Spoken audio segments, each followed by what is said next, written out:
Good evening. We now know the name of the man police say shot two people at Ravenscroft Beauty College on the city's northeast side last night. And we know that he's had previous run-ins with the law. We have team coverage for you of last night's events. We begin with News Channel 15's Kelly Roberts. She's live from Ravenscroft Beauty College. Kelly. The Allen County Coroner's Office released the idea of the shooter. It's 24-year-old Davian Brown, and police are releasing more information about the encounter between Brown and the victims, including an act of heroism by one. An event that was called into dispatch as an active shooter at Ravenscroft Beauty College brought dozens of law enforcement officials out. Every local and federal agency in the county, even IPFW and New Haven Police, responded. We have been training for this eventuality, and our training went into place as we expected it to. Police cleared the building, then discovered the body of Brown, the suspected shooter. The Allen County Coroner's Office says Brown killed himself. However, before he did, police say he shot two people.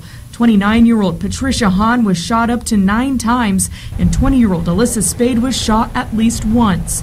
Both are students at the school. Police say Brown was there looking for Hahn. He encountered her in a break room area where he produced a firearm, a .22 caliber handgun.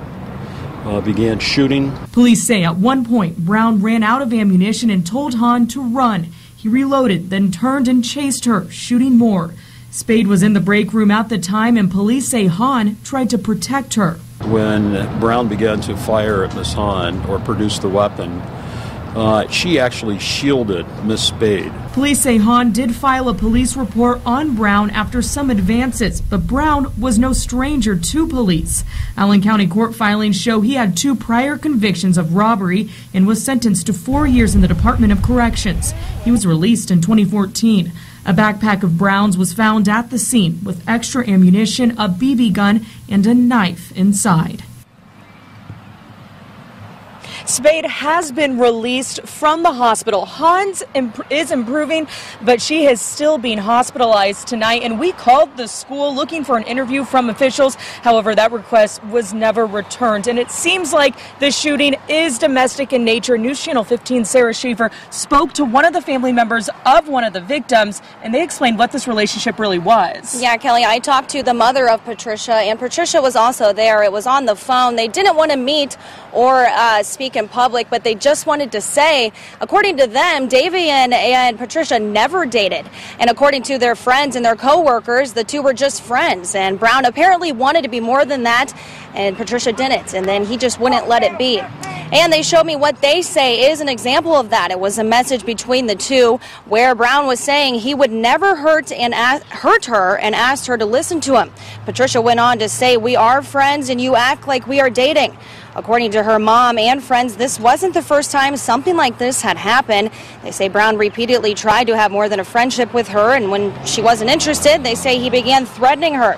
One coworker even told me she heard Patricia tell someone in administration about the death threats, and those same coworkers and friends say they're all a close family here, but now they can't imagine coming back. That's, going to be an ongoing concern for anybody who has a loved one there or that is a student or works there. That's all I saw was faces of people that I knew would be there. And were they okay? As we have mentioned, Brown was a convicted felon, and Patricia's friends and coworkers I talked to today say they are very upset that they didn't know about this, and they think the school should have stepped in. We did reach out to the school, as Kelly previously mentioned, and we haven't heard back, but we will keep trying on that.